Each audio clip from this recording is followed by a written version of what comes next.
பிரிண்டட்ஸ் நேயர்களுக்கு வணக்கம்.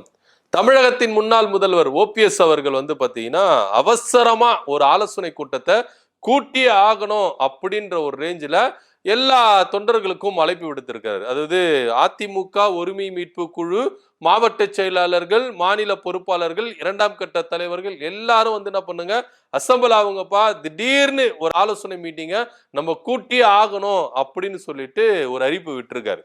ரொம்ப பரபரப்பா போயிட்டு இருக்கு தமிழக அரசியல். இன்னும் பாத்தீங்கன்னா அப்படி இப்படி கூட்டி கழிச்சு பாத்தீங்கன்னா ஒரு 10 மாசம் இருக்கு தேர்தல் வர்றதுக்கு. அடுத்த வருடம் 2026ல சட்டமன்ற தேர்தல் நடக்க போகுது. இதுக்கு பாத்தீங்கன்னா ஒவ்வொரு கட்சியும் என்ன பண்ணிட்டாங்க, தன்னுடைய பிரச்சாரங்களை ஆரம்பிச்சுட்டாங்க. இப்பவே ஆரம்பிச்சுட்டாங்க. இப்ப திமுக பாத்தீங்கன்னா ஓரணியில் தமிழ்நாடு அப்படின்னு சொல்லிட்டு தன்னுடைய பிரச்சாரத்தை என்ன பண்ணிட்டாங்க, ஆரம்பிச்சுட்டாங்க. ஐயா இபிஎஸ் அவர்கள் என்ன பண்ணிட்டாருன்னா, மக்களை காப்போம் தமிழகத்தை மீட்போம் அப்படின்ற ஒரு ரேஞ்சில் அவர் இறங்கிட்டாரு. விஜய் ஒரு பக்கம் இறங்கியிருக்காரு, சீமான் ஒரு பக்கம் இறங்கியிருக்கிறாரு, பாஜக ஒரு பக்கம் இறங்கி இது மாதிரி நிறைய கட்சிகள் என்ன பண்றாங்க, தன்னுடைய கட்சிகளை பலப்படுத்தணும், கட்டமைப்புகளை பலப்படுத்தணும் அப்படின்னு சொல்லிட்டு ஒவ்வொரு கட்சிகளும் சுற்றுப்பயணத்தை மேற்கொள்றாங்க. பூத் கமிட்டியை போயிட்டு அமைச்சு அதை ஸ்ட்ராங் படுத்துறாங்க. இது மாதிரி பணிகள்ல ஈடுபட்டு இருக்காங்க. ஆனா ஐயா ஓபிஎஸ் அவர்கள் கொஞ்சம் சமீப காலமா ஒதுங்கியே இருந்தாரு, வெளியே வரவே இல்லை. ஐயா எங்கேயா போயிட்டாரு, ஆள் அட்ரஸவே காணோம், ஏன் இவ்வளவு சைலண்டா ஒதுங்கி இருக்கிறாரு அப்படின்ற ரேஞ்சில தான் பேசப்பட்டது. அப்பப்ப திடீர்னு என்ன பண்ணுவாரு, எதனா ஒரு அறிவிப்பு என்ன பண்ணுவாரு, ஐயா விட்டுட்டு தான் இருப்பாரு. இப்போ சென்னைக்கு வந்தாரு அமித்ஷா அவர்கள் கடந்த ஏப்ரல் மாதம். அப்ப கூட ஐயா ஓபிஎஸ் அவர்களுக்கு சந்திக்கிறதுக்கான நேரம் கொடுக்கப்படும் அப்படின்னு சொன்னாங்க. மதுரைக்கு வரும்போது என்ன பண்ணாங்கன்னா, ஐயாவுக்கு சந்திக்கிறதுக்கான நேரம் கொடுப்பாரு அமித்ஷா அப்படின்னு சொல்லிட்டு பேசிட்டு இருந்தாங்க. ஆனா ஐயாவை பாத்தீங்கன்னா தமிழ்நாடு வந்த அமித்ஷா அவர்கள் ஐயாவை சந்திக்கவே இல்லை. இதனால ரொம்ப விரக்தியில போன ஓபிஎஸ் ஐயா அவர்கள் ஒரு முடிவு, அதிரடியான ஒரு முடிவு எடுக்கணும் அப்படின்னு சொல்லிட்டு அப்பவே கொஞ்சம் மாவட்ட செயலாளர்கிட்ட என்ன பண்ணாங்க, ஆலோசனை கூட்டினாங்க. அப்ப எல்லாரும் முன்வைக்கப்பட்ட ஒரே ஒரு கருத்து, நம்மளுக்கு பாஜக கூட்டணி வேண்டாம், நம்ம புதுசா ஒரு அணியை உருவாக்குவோம், இல்ல எதனா ஒரு கட்சியை நம்ம சேர்த்துப்போம், நம்ம தனியா களம் காணுவோம், ஆனா பாஜக கூட கூட்டே வேணாம். இது வரைக்கும் நீங்க பாஜக கூட இருந்தீங்க, என்ன செஞ்சிட்டாங்க, உங்களை எந்த அளவுக்கு வச்சிருக்காங்க, இபிஎஸ் நேத்து வெளியே போயிட்டு உள்ள வந்திருக்கிறாரு, அவரை தீக்கு வச்சு ஆடுறாங்க, உங்களை கொண்டாட மாட்டாங்களே அப்படின்ற ரேஞ்சில ஓபிஎஸ் உடைய ஆதரவாளர்கள் எல்லாரும் என்ன பண்ணிருக்காங்க, கருத்து தெரிவிச்சிருக்காங்க. இதனால கொஞ்ச நாளைக்கு பாத்தீங்கன்னா ஓபிஎஸ் அவர்கள் கொஞ்சம் சைலண்டாவே இருந்திருக்கிறார். அதாவது பாஜக தரப்புல இருந்து இன்னும் அதிகாரப்பூர்வமா நம்பகத்தன்மையா நம்மளுக்கு ஒரு வரவேற்பு கிடைக்கல, ஒரு அங்கீகாரம் கிடைக்கல, அதனால இந்த கூட்டணியில இருக்கணுமா வேணாமா அப்படின்ற ஒரு முடிவை ஓபிஎஸ் அவர்கள் எடுத்துட்டார் அப்படின்ற ரேஞ்சில தான் பார்க்கப்பட்டது. இப்போ அதிரடியா ஆலோசனை கூட்டத்தை நடத்தியே ஆகணும் அப்படின்ற ஒரு ரேஞ்சில தன்னுடைய மாவட்ட செயலாளர்கள், இரண்டாம் கட்ட தலைவர்கள் எல்லாரையும் என்ன பண்ணிருக்கிறாரு, ஆலோசனை கூட்டத்தை கூட்டணும் அப்படின்னு சொல்லிட்டு கூட்டியிருக்கிறாரு. இதுல பிரதானமா ஒரு காரியத்தை என்ன பண்ண போறாங்க, ஓபிஎஸ் எடுக்க போறாங்க அப்படின்ற தகவலும் கசிஞ்சிருக்கு. என்ன அப்படின்னா, புது கட்சி ஆரம்பிக்கிறது அப்படின்ற ஒரு ரேஞ்சில இந்த ஆலோசனை கூட்டம் இருக்கும் அப்படின்னு நமக்கு தகவல் வருது. என்ன புது கட்சி ஆரம்பிக்கணும், இவர் தான் அதிமுகவை மீட்கணும் சொல்லியிருந்தாரு அப்படின்னு. ஆனா இப்ப அதிமுக மீட்கணும் அப்படின்ற புள்ளியை தாண்டி கைமீறி போயிருச்சு. ஏன்னா பாஜக கூட எடப்பாடி பழனிசாமி வராத வரைக்கும் தான் இந்த நாடகம்லாம், அதிமுகவை சேர்க்கணும், அதிமுக ஒன்றிணைக்கணும், அதிமுகவை தான் கைப்பற்றணும் அப்படின்ற ஒரு பாயிண்ட்ல ஐயா ஓபிஎஸ் அவர்கள் இருந்தாரு. ஆனா பாஜக என்ன பண்ணிச்சுன்னா, இந்த எலெக்ஷன், அதாவது 2026 சட்டமன்ற எலெக்ஷன் நமக்கு முக்கியமான எலெக்ஷன் அப்படின்ற ரேஞ்சில பாஜக பார்த்தது. ஏன்னா திமுக இருக்கிற வரைக்கும் நம்முடைய செயல் திட்டங்களை, நம்முடைய கொள்கை திட்டங்களை தமிழ்நாட்டுல புகுத்தவே முடியலையே, திணிக்கவே முடியலையே, இதுக்கு முட்டுக்கட்டியா இருக்கிறது யாரு அப்படின்னு பார்த்தாங்க. அதுக்கு திமுக தான். ஏன்னா திமுக தொடர்ந்து என்ன பண்ணாங்க, எதிர்த்துட்டு வந்தாங்க. இந்தி திணிப்பா இருக்கட்டும், மும்மொழி கொள்கையா இருக்கட்டும், தேசிய கல்வி கொள்கையா இருக்கட்டும், அதே போல தொகுதி மறுவரையா இருக்கட்டும், வக்ஃப் வாரிய திருத்த சட்டமா இருக்கட்டும், ஆளுநருடைய அதிகாரமா இருக்கட்டும், எல்லா வகையிலும் திமுக என்ன பண்ணுச்சுன்னா முட்டுக்கட்டை போட்டு என்ன பண்ணுச்சு, பாஜகவை தமிழ்நாடு பார்டருக்கு வெளியே என்ன பண்ணிச்சிருச்சு, நாங்க டெல்லிக்கு அவுட் ஆஃப் கண்ட்ரோல் தமிழ்நாடு அப்படின்ற ரேஞ்சில பேசுனாங்க. இது எல்லாமே பாஜகவை எரிச்சல் அடைய செஞ்சது, ரொம்ப அதிருப்தியில போயிருச்சு, ரொம்ப கோவப்படுத்துச்சு. இதன் விளைவா அவங்க எடுத்திருக்கிற ஒரே ஒரு விஷயம், 2026 சட்டமன்ற தேர்தலுக்கு பிறகு திமுக ஆட்சி கட்டில இருக்கக்கூடாது, ஆட்சியில இருந்து இறங்கணும், அவங்கள கட்சியை ஒன்றில்லாம ஆக்கணும் அப்படின்ற ரேஞ்சில் என்ன பண்ணிட்டாங்க, பாஜக கிளம்பிட்டாங்க. இதுக்கு கை கொடுக்கணுமே யார், நம்ம ஒரு கை மட்டும் சேர்ந்து தட்டினா எப்படி சத்தம் வராது, நம்மளுக்கு 4-5 பேர் கை தட்டணும், அதுக்கு யாரெல்லாம் கூட்டு சேர்த்துக்கலாம் அப்படின்னு சொல்லிட்டு ரொம்ப அலசி ஆராய்ஞ்சாங்க. ஆனா பிரதானமா நம்மளுக்கு ஒரு கட்சி வேணும், அந்த கட்சி மூலியமா தான் திமுக அழிக்க முடியும் அப்படின்னு சொல்லிட்டு எடப்பாடி பழனிசாமி சூஸ் பண்ணாங்க. எடப்பாடி பழனிசாமிக்கு இது ஒரு முக்கியமான எலெக்ஷன் தான். ஏன் அப்படின்னு பாத்தீங்கன்னா வாழ்வாசவா, ஏன்னா தொடர்ந்து 10 தோல்வியில கொடுத்துறாரு. இந்த எலெக்ஷன்ல ஒரு தோல்வி அடைஞ்சிட்டாரு. அதிமுக தோல்வி அடைஞ்சிருச்சு, அதிமுக ஒரு கணிசமான வாக்கு வங்கி இழந்துருச்சு அப்படின்னு பாத்தீங்கன்னா எடப்பாடி பழனிசாமி இருக்கவே மாட்டார். அவரு அதிமுக இருந்து தூக்கி எறியப்படுவார் அப்படின்ற ரேஞ்சில தான் எடப்பாடி பழனிசாமிக்கும் இது ஒரு சவால் மிக்க ஒரு தேர்தலா இருந்தது. ஏன்னா நாடாளுமன்ற தேர்தலையே 40% இருந்த வாக்கு வங்கியை 20% குறைச்சிட்டாரு எடப்பாடி பழனிசாமி. அப்படி இருக்கும்போது இந்த சட்டமன்ற தேர்தலில் 20 இருந்து கீழே இறங்கிருச்சுன்னா சொல்ல முடியாதுங்க, அதிமுக அங்கீகாரத்தை இழக்கிறதுக்கும் நேரிடும் அப்படின்றத ஒரு சிலர்லாம் சொல்றாங்க. சோ இந்த 20% கீழே இறங்கிடுச்சுன்னா அதிமுகவை அதுக்கப்புறம் மேல கொண்டு வர்றதுக்கு ஸ்ட்ராங்கான தலைவர் இல்ல அப்படின்றத அதிமுக ஒவ்வொரு தொண்டர்களும் இப்ப என்ன பண்றாங்க, நம்புறாங்க. ஆனா இதனால பாத்தீங்கன்னா பாஜக என்ன பண்ணிச்சு, அதிமுக கூட்டு சேர்ந்துச்சு. அதிமுக கூட்டு சேர்ந்ததுனால எடப்பாடி பழனிசாமி ஒரு நிபந்தனை வச்சாரு. என்னன்னா அதிமுக ஒன்று சேரணும், உள்ள ஓபிஎஸ் கொண்டு வரணும், சசிகலாவை கொண்டு வரணும், டிடிவி தினகரனை கொண்டு வரணும், ஒருங்கிணைந்த அதிமுக கொண்டு வரணும்ன்ற பேச்சே இருக்க கூடாது. உங்க கூட நாங்க கூட்டணி வைக்கிறோம், நான் அதிமுக அடகு வைக்கிறேன், அதிமுக அதுல பாதாள குழிக்கு போனாலே எனக்கு அதை பத்தி கவலை கிடையாது, ஆனா இவங்களை நான் சேர்த்துக்க மாட்டேன் அப்படின்ற ஒரு ரேஞ்சில தான் எடப்பாடி பழனிசாமி பாஜகவுக்கு கோரிக்கை வச்சாரு. பாஜக பொறுத்த வரைக்கும் என்னன்னா சுயநலவாதி கட்சியா தான் இருக்கு. தனக்கு எதுனா ஆனா போதும், மத்த கட்சி எப்படி சதுரி போனாலும் எனக்கு அதை பத்தி கவலை கிடையாது. ஏன்னா வரலாறுகள் அப்படி சொல்லுது.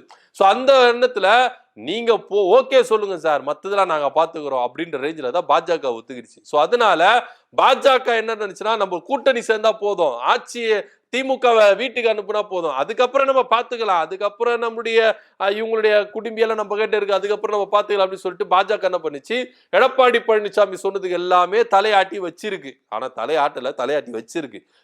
எலெக்ஷன் முடிஞ்சிட்ட பிறகு ஒருவேளை இவங்களுடைய நினைப்புபடி, இவங்களுடைய கருத்துப்படி பாஜக அதிமுக கூட்டணி வந்துருச்சுன்னா பாஜக அதிமுக எந்த அளவுக்கு ஏறி மிதிக்கும் அப்படின்றதெல்லாம் நம்ம பொறுத்திருந்து பார்ப்போம்.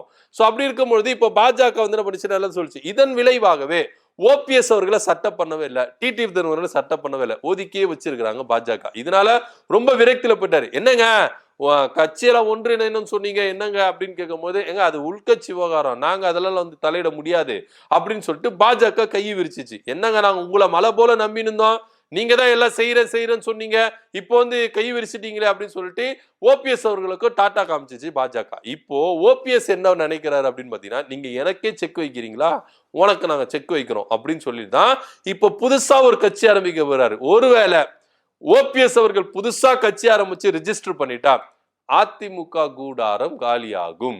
அதிமுக இருக்கிற பெரும்பான்மையான அம்மாவின் உண்மையான விசுவாசிகள், அதிமுகவின் உண்மையான தொண்டர்கள் அப்படியே கொத்தையா என்ன பண்ணுவாங்க, ஓபிஎஸ் பக்கம் வரப்போறதா தகவல் இருந்திருக்கு. ஏன்னா இப்பவே இபிஎஸ்ஆ ஓபிஎஸ்ஆ அப்படின்னு பார்க்கும்போது ஓபிஎஸ்க்கு தான் அதிகப்படியான வாய்ஸ் இருக்கு. அதிமுகக்குள்ளேயே உண்மையான தொண்டர்கள், எம்ஜிஆருடைய ரசிகர்கள், அம்மாவுடைய தீவிர விசுவாசிகள் எல்லாருமே ஐயா ஓபிஎஸ் அவர்களுக்கு தான் ஆதரவா நிக்கிறதா நம்மளுக்கு கருத்து கணிப்பு சொல்லுது.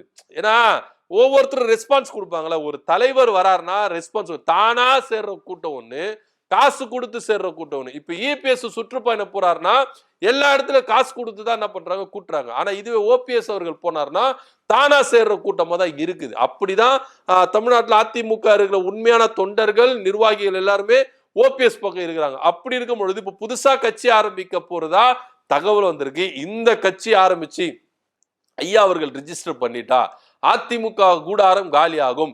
பாஜகக்கும் கொஞ்சம் ஜர்க்கு கொடுக்கறதுக்கான வாய்ப்புகள் இருக்கு. ஏன்னா தென் மாவட்டங்கள்ல ஓபிஎஸ், டிடிவி தினகரன், சசிகலா இவங்க 3 பேரைய வச்சுதான் பாஜக அதிகப்படியான இடங்களை பிடிச்சிடலாம் அப்படின்னு சொல்லிட்டு கனவு காண்றாங்க. இதுல தென் மாவட்டங்கள்ல இபிஎஸ் உடைய வேட்பாளர்களுக்கும் ஆதரவு வேணும் அப்படின்னா அதுக்கு இவங்க 3 பேர் நினைச்சாதான் உண்டு. சோ இதனால ஓபிஎஸ் அவர்களை விட்டுட மாட்டாங்க அப்படின்னு பாஜக நம்புறாங்க, ஒரு சிலர் சொல்றாங்க. ஆனா இருந்தாலும் ஐயா ஓபிஎஸ் அவர்களுக்கு இதுதான சரியான டைம். ஒருவேளை எப்படி தர்ம யுத்தம் அப்படின்னு ஒன்னு ஸ்டார்ட் பண்ணி மக்கள் மத்தியில பெரும் வரவேற்பு எடுத்தார்.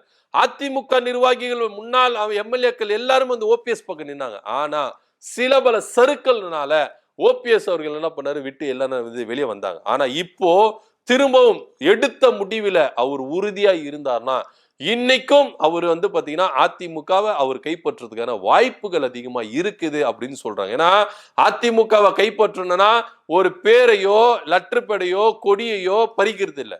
அதிமுக தொண்டர்கள் உறுப்பினர்கள் யாருக்கு அதிகப்படியா சப்போர்ட் பண்றாங்க? இப்போ பொதுக்குழுவை கூட்டி ஒரு தலைவரை தேர்ந்தெடுக்கிறாங்கன்னா பொதுக்குழு உறுப்பினர்கள் ஒட்டுமொத்தமா ஒருத்தருக்கு வந்து என்ன பண்ணும், சப்போர்ட் பண்ணும். இப்போ இபிஎஸ் எப்படி வந்து பொதுக்குழு வந்து மூலியமா பொதுச் செயலாளர் ஆனார் அப்படின்னு சொல்லிட்டு ஒரு சொல்றாங்கல்ல, பெருவாரியான பொதுக்குழு உறுப்பினர்கள் இபிஎஸ்க்கு சப்போர்ட் பண்ணாங்க. அதோடைய கடிதத்தை தேர்தல் ஆணையத்துக்கு அனுப்புனாங்க. அது மாதிரி ஓபிஎஸ் அவர்கள் பெருவாரியான அதிமுக பொதுக்குழு உறுப்பினர்கள் ஓபிஎஸ் சூஸ் பண்ணியிருந்தா ஓபிஎஸ் தான் அன்னைக்கு பொதுச் செயலாளர் இருந்திருப்பாரு. இதுதான் நிதர்சனமான உண்மை. அது மாதிரி இப்ப ஐயா ஒரு புது கட்சி ஆரம்பிச்சுட்டா பெருவாரியான நிர்வாகிகள் அதிமுகவை விட்டுட்டு ஓபிஎஸ் பக்கம் வருதுக்கான வாய்ப்புகள் இருக்கு. ஏன்னா இன்னைக்கும் அதிமுக பாஜக கூட்டணியை விரும்பாம சில சீனியர்கள், இரண்டாம் கட்ட தலைவர்கள், மாவட்ட செயலாளர்கள், ஏன் அடிமட்ட தொண்டர்கள் இன்னமும் பாஜகவுக்கு எதிராகவே அதிமுக இருக்கிறாங்க அப்படின்றதுதான் நிதர்சனமான உண்மை. இதை ஓபிஎஸ் அவர்கள் பயன்படுத்தி கொண்டால் அடுத்தது அவர் தான் எதிர்கட்சி தலைவரா உட்கார்றதுக்கான வாய்ப்புகள் அதிகமா இருக்கு அப்படின்னு சொல்லிட்டு, அதாவது எடப்பாடி பழனிசாமி கீழே தள்ளிட்டு ஓபிஎஸ் அவர்கள் மேல வர்றதுக்கான